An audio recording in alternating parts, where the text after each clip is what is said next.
Bien, la semana pasada estuvimos hablando de José, hace 8 días, de cómo Dios le dio una promesa aún antes de morir acerca de sus huesos, y este hombre tuvo la fe para creer que hasta a sus huesos Dios le cumpliría una promesa. Hasta sus huesos Dios le cumpliría, aún después de muerto, Dios cumpliría con su palabra.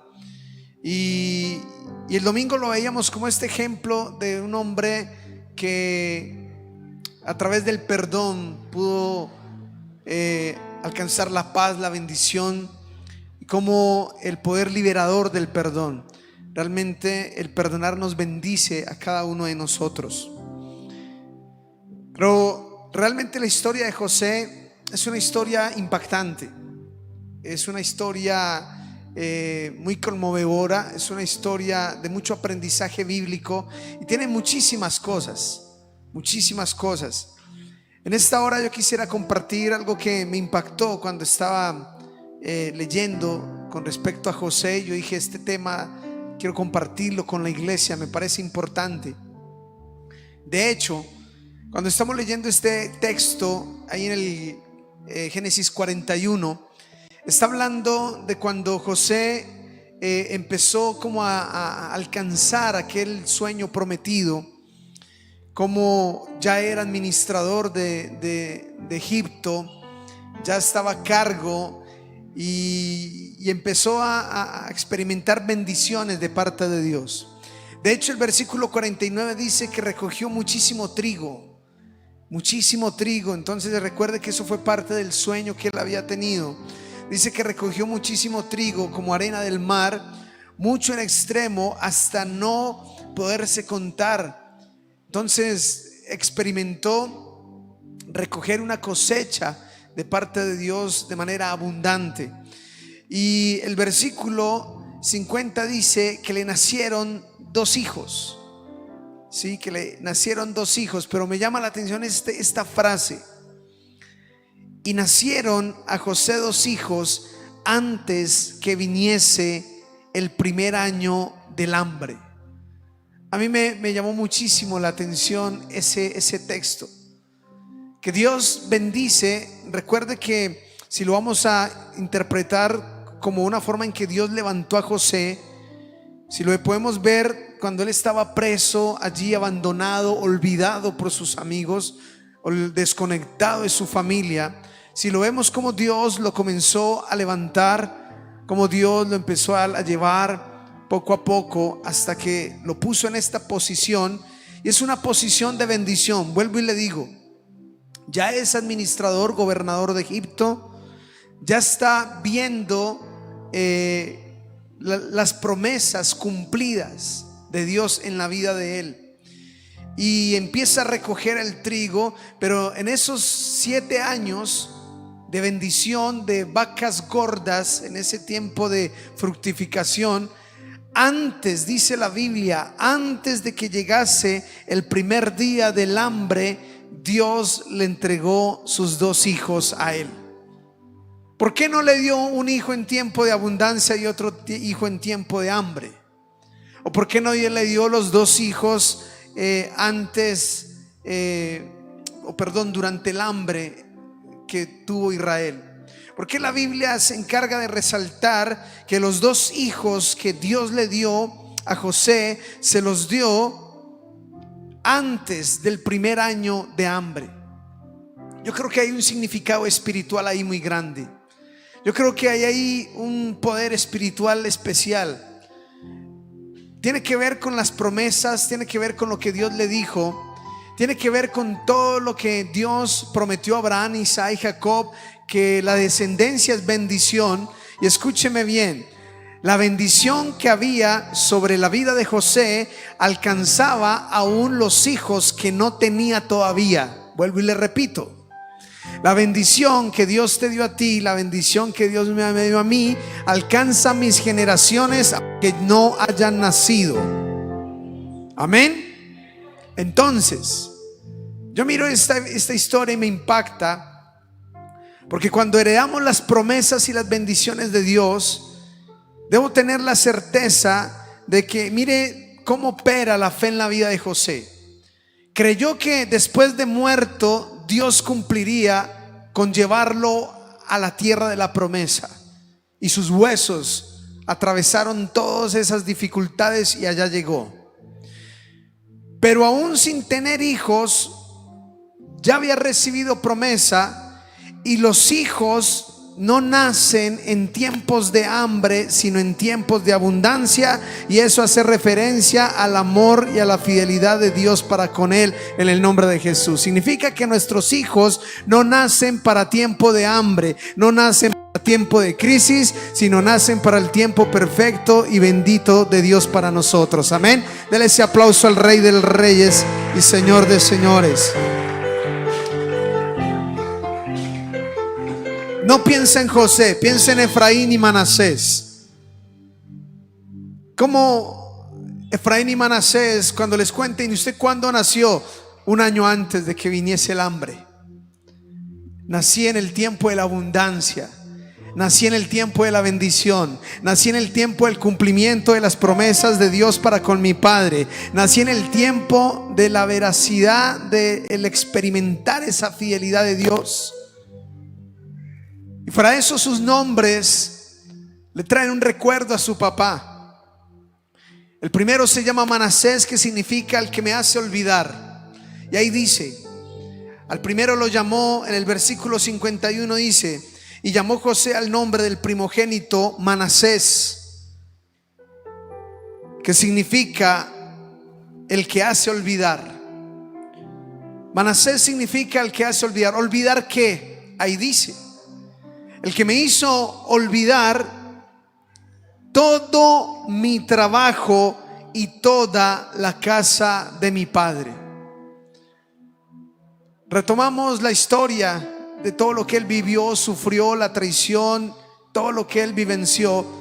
Pero cuando está en esos días de cumplimiento, en esos días de bendición, en esos días prometidos por el Señor, Dios le concede un hijo, y él a ese hijo le pone Manasés, uno que me hace olvidar el día que lo vendieron, olvidar el día del dolor, olvidar lo que vivió en casa de padre, del rechazo de sus hermanos, olvidar todas esas cosas, olvidarlo todo.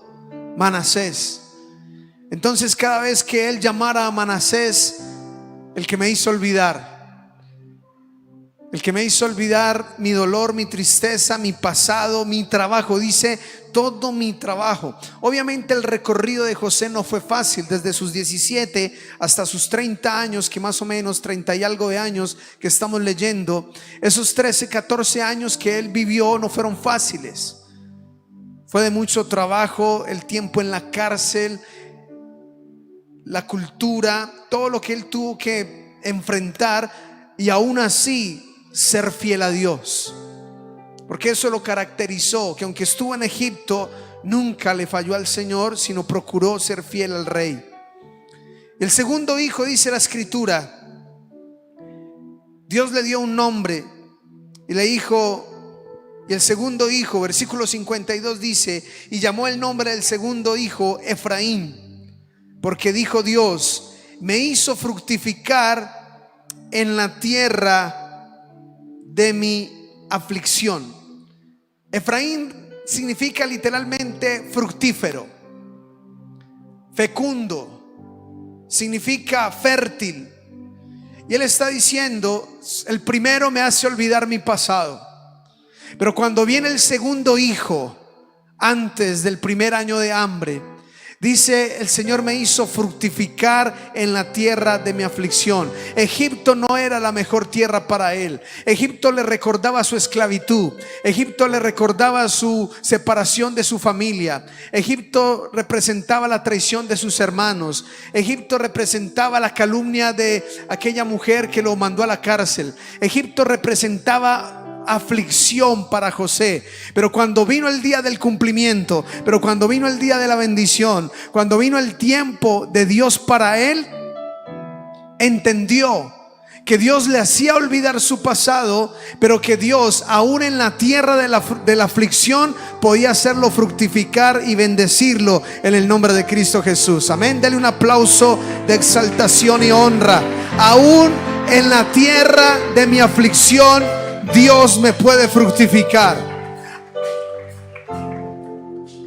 Este 2020, si lo miramos desde una perspectiva de aflicción, si miramos este 2020, puede ser un tiempo de aflicción para la sociedad, para muchas vidas, para muchas personas, para muchas familias.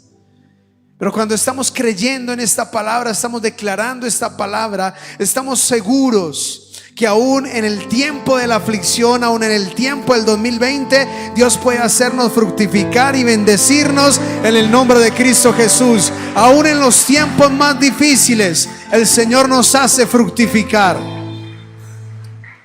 Y la gloria es para Él, y la gloria es para el Señor. En el día, en la tierra de la aflicción. Entonces, aún podemos estar en circunstancias difíciles, podemos estar en situaciones adversas, pero aquí algo que me impacta es la visión que Dios tiene con nosotros. Es la visión que el Señor tiene con cada uno de nosotros. Él tiene una visión tan diferente de la perspectiva que tenemos nosotros. Por eso a veces necesitamos que Dios nos visione. A veces en sus oraciones dígale: Señor, dame visión de mi vida, dame visión de mi destino, dame visión de lo que tú quieres hacer conmigo, dame visión. Porque a veces nosotros nos encerramos tanto en nosotros mismos que hacemos esto. Y a veces no vemos más allá de nuestras narices. A veces no vemos más allá de nuestros problemas. A veces no vemos más allá de nuestra vida cotidiana y ordinaria que a veces vivenciamos. Pero cuando dejamos que Dios nos visione, cuando Dios visiona, es cuando Él te revela para qué te hizo. Él te revela y te muestra para qué te tiene vivo. Él te revela y te muestra lo que quiere hacer contigo. Eso es visión. Yo creo que Dios siempre tuvo la visión de lo que quería hacer con José. Lo vemos en todos los hombres de la Biblia.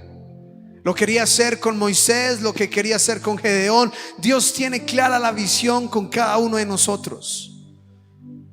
Él tiene claro lo que desea y quiere hacer con nosotros.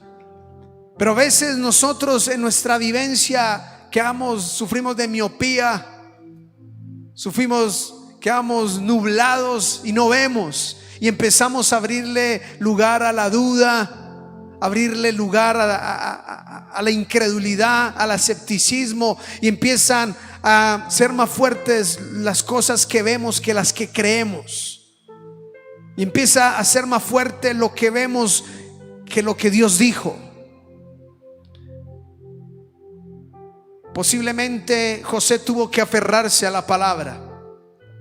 José, recuerde que él tuvo unos sueños de parte de Dios, que dijo que el sol y las estrellas se inclinarían delante de él. Le dijo que 11 manojos de trigo se inclinarían delante de él, y los sueños direccionaban hacia que algún día él iba a ser un punto de referencia para su familia y sus hermanos. Pero cuando se está en la cárcel, cuando se está vendido, cuando se está en crisis, ahí puede venir la duda, ahí puede venir la queja. Cuando a veces Dios nos ha dicho cosas maravillosas de nosotros, pero no las vemos, se opaca, se nubla. Y ahí es donde el enemigo puede fácilmente llenarnos el corazón de escepticismo e incredulidad. Pero Dios está trabajando en mi vida, y quiero que usted pueda mirarse en el espejo como José. Mirar como veíamos que él hace lectura de su recorrido y de su vida, y como veíamos semanas atrás, él dice: Dios estaba en control. Aunque ustedes me quisieron hacer mal, Dios lo tornó para bien. Siempre un Dios en control. Siempre un Dios que está atento a la vida de sus hijos, de sus siervos. No un Dios que nos descuida, no un Dios que nos desprotege, no un Dios que nos olvida. No, siempre mantuvo la perspectiva de que Dios tenía el control aún en los días difíciles de su vida. Acompáñame al Salmo 105, por favor. Salmo 105.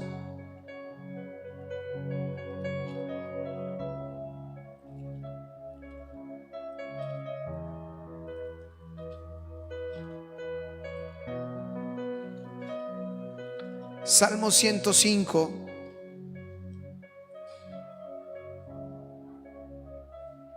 Dice así, quiero leer desde el versículo 16 en adelante. El salmo titula Maravillas de Jehová a favor de Israel. Escuche bien. Trajo hambre sobre la tierra y quebrantó todo sustento de pan. Envió un varón delante de ellos, a José, que fue vendido por siervo. Afligieron sus pies con grillos, en cárcel fue puesta su persona, hasta la hora que se cumplió su palabra. El dicho de Jehová le probó. Envió el rey y le soltó, el Señor de los pueblos, y le dejó libre. Y lo puso por señor de su casa y por gobernador de todas sus posesiones, para que reprimiera a sus grandes como él quisiese, y sus ancianos y a sus ancianos enseñara sabiduría. El salmista está relatando las maravillas de Dios a favor de Israel. Y cuando llega a los tiempos y a la vida de Israel, de José, dice: un día Dios trajo hambre a la tierra, pero envió a José adelante. Y escuche lo que dice: fue vendido, a José fue vendido por siervo. ¿A quién le gusta ser vendido? A nadie. A nadie le gusta ser vendido, porque no somos enseres, no somos bienes, somos personas. Ahí ya está totalmente descalificado José como persona. Dice, fue vendido. Y eso que el salmista no resaltó quién lo vendió. Vendido por sus hermanos como esclavo, como siervo. Luego dice: afligieron sus pies con grillos, en la cárcel fue puesta su persona. Eso suena boyacense. Su persona fue puesto en la cárcel, con grillos, con esposas, con cadenas. Fue puesto en cárcel, primero vendido y luego encarcelado. Entonces empezamos a ver el duro trabajo. Empezamos a ver por qué Manasés tenía que hacerle olvidar. Empezamos a ver por qué el valor de Efraín, el que lo hizo fructificar. Empezamos a entender por qué amó tanto a ese Manasés y amó tanto a ese Efraín, cuando sabemos que pasó por este tiempo de crisis. Vendido por sus hermanos, afligido con grillos en una cárcel. Pero el versículo 19 atrapó mi corazón. El versículo 19 me dejó pensando en algo tremendo. Dice, escúcheme bien: vendido, afligido. Y dice, hasta la hora que se cumplió su palabra. Vuelvo y le digo: vendido y afligido en una cárcel hasta el día en que se cumplió su palabra. Y yo pensaba que era la palabra de Dios sobre él. Y la Nueva Traducción Viviente, si la podemos poner ahí a los que están en la transmisión o ahí en la pantalla, dice: hasta que se cumplieron sus sueños. Porque el sueño que Dios le dio al comienzo es el que tiene relevancia aquí. Lo que Dios, la visión que Dios dio de él, la palabra que Dios dio de él, es lo que pesa y es lo que vale.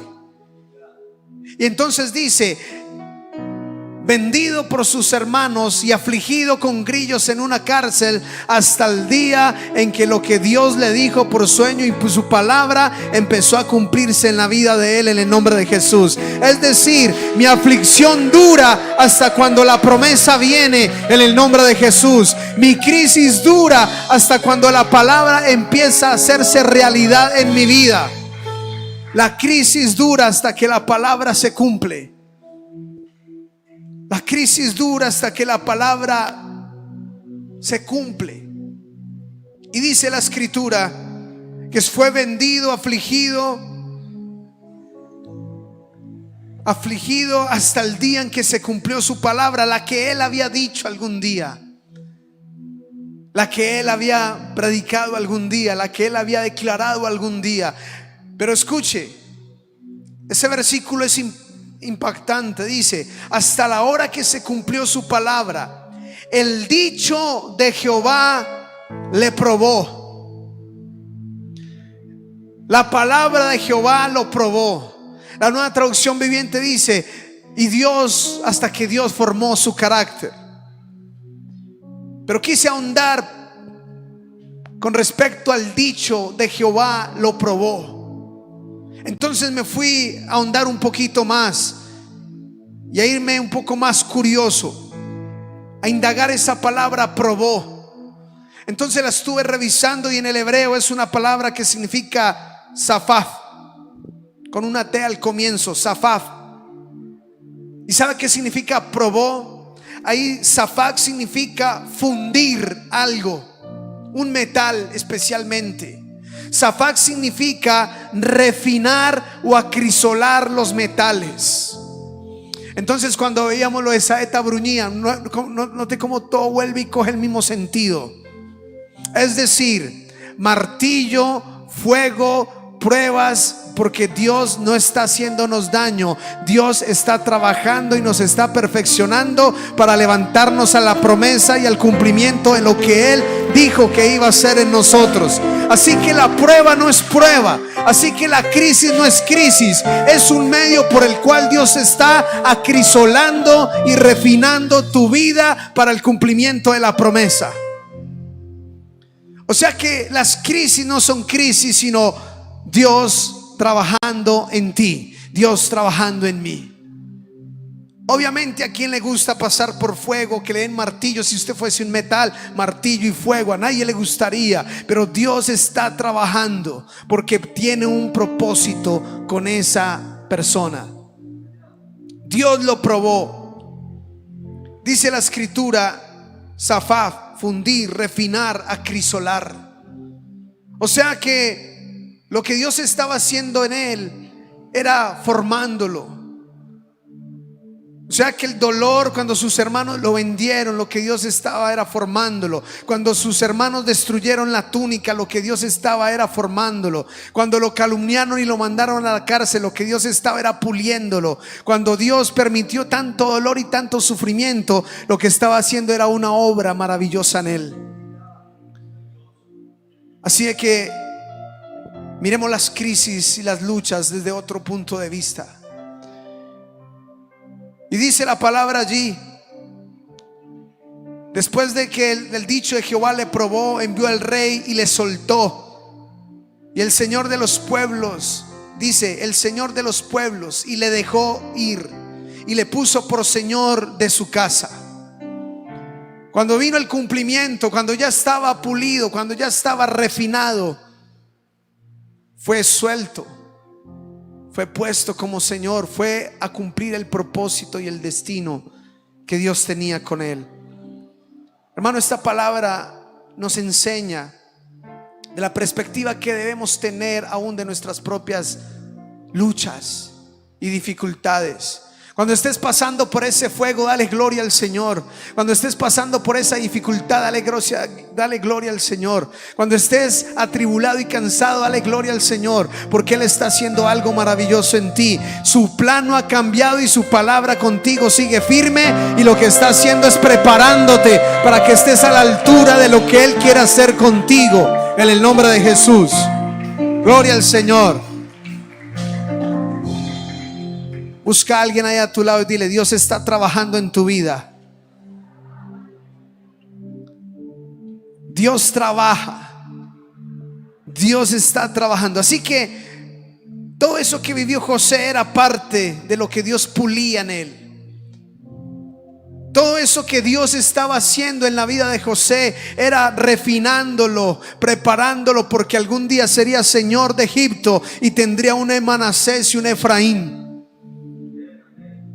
Pero usted cree que él se imaginaría, mientras estaba ahí en el carrito vendido por sus hermanos, alguna vez se imaginó señor de Egipto teniendo en sus brazos un Manasés y un Efraín?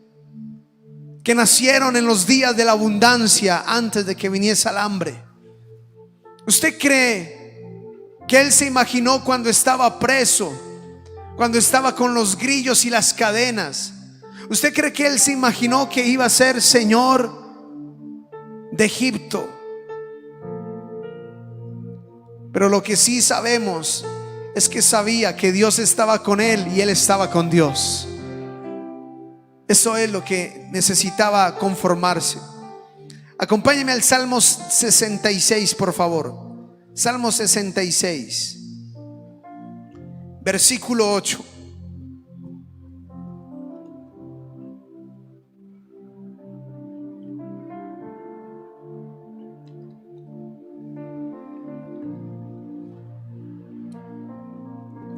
Dice: bendecid pueblos a nuestro Dios y haced oír la voz de su alabanza. Él es quien preservó la vida a nuestra alma y no permitió que nuestros pies resbalasen. Porque tú nos probaste, oh Dios, nos ensayaste como se afina la plata. Nos metiste en la red, pusiste sobre nosotros lomos pesada carga, hiciste cabalgar hombres sobre nuestra cabeza, pasamos por el fuego y por el agua y nos sacaste a abundancia. ¿Cuántos alaban el nombre del Rey de Reyes y Señor de Señores? Bendiga, díselo, bendice al Señor. Dice la palabra: bendice al Señor. Bendice al Señor y haz oír tu alabanza. Tienes que bendecirlo, tienes que alabarlo. Y dice: porque Él es el que preserva tu vida, guarda tu alma y no permite que tus pies resbalen. Dice la escritura. Y dice el versículo 10: porque tú nos probaste, oh Dios, nos ensayaste como se afina la plata. Y ahí está la palabra saraf otra vez. Como ensayas la plata, como saraf, como le haces saraf a la plata, así nos hiciste a nosotros. Nos ensayaste. Como se hace con la plata, hiciste con nosotros. Nos metiste en la red, pusiste sobre nosotros lomos, pesada carga, hiciste cabalgar hombres sobre nuestra cabeza. Si usted y yo ponemos a imaginar eso, eso suena como una tortura.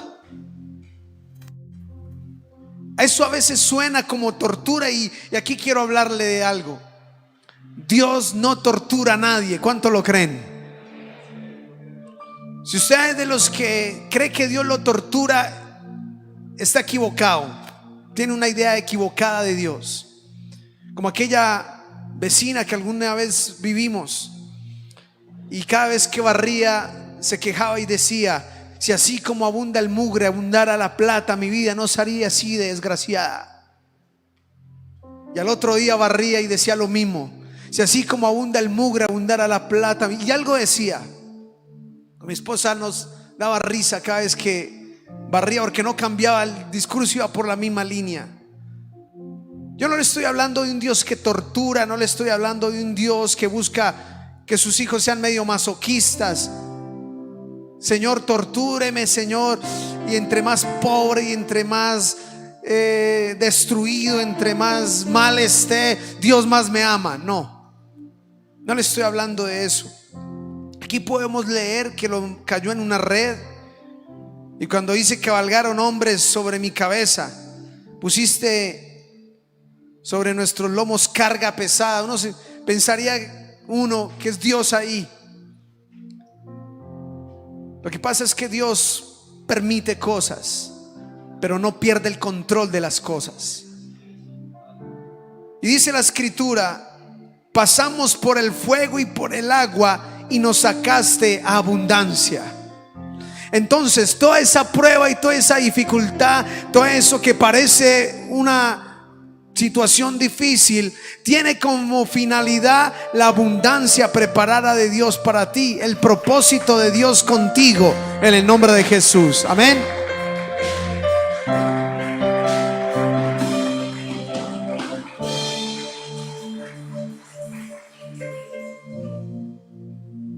Así que, hermano, alabe a Jesús, alabe al Señor. Su vida está en las manos de Dios. Y aquí le quiero aclarar con esto: si mi vida estuviese en las manos del diablo, las pruebas y los golpes serían castigo. Y si yo anhelara ese castigo, eso sería masoquismo, ¿cierto? Si mi vida estuviese en las manos de Dios, las pruebas serían castigo y el anhelo de ese castigo sería un medio masoquismo. Pero mi vida no está en las manos ni el mundo, ni el diablo, ni el pecado.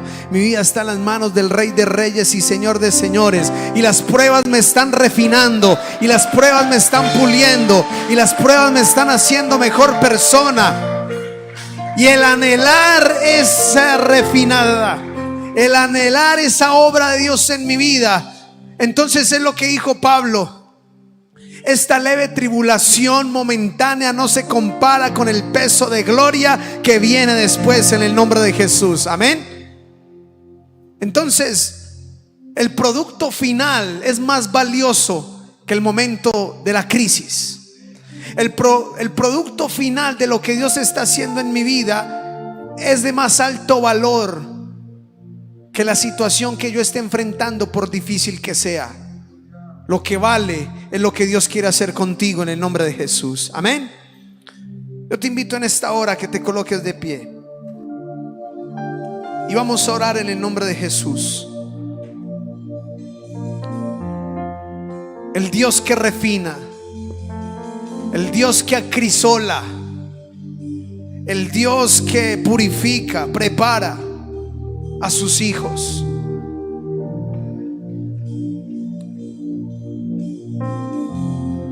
Yo le invito a que hagamos un ejercicio. Tienes que hacer un ejercicio. Nosotros nos conocemos. Yo siempre he dicho algo. Digamos, hay gente que si Dios le diere mucho dinero en un día, Dios puede darte dinero de una manera tremenda, ¿sí? Que te llamen y digan que eres heredero de yo no sé qué. Bueno, en un día Dios puede cambiar tantas cosas. Él es Dios. Pero sabe, yo estoy convencido de que el corazón es el que no está preparado. Por un momento, ¿qué pasa si hoy Dios pusiera ahí en tu cuenta 1,000 millones nomás? ¿Qué pasaría con tu corazón? Diría: yo no vuelvo a esa iglesia, busco una más de 1,000 millones de altura. Ya no me relaciono con fulano, sutano, no, necesito altura. Ya no compraría la ropa donde la compra ahora, iría ahora a otra altura. Y no estoy hablando de calidad de vida, estoy hablando de actitud de corazón. El dinero cambia a la gente. No sé si usted ha visto gente cambiada por el dinero, con logros, con ciertas cosas. Pero Dios no quiere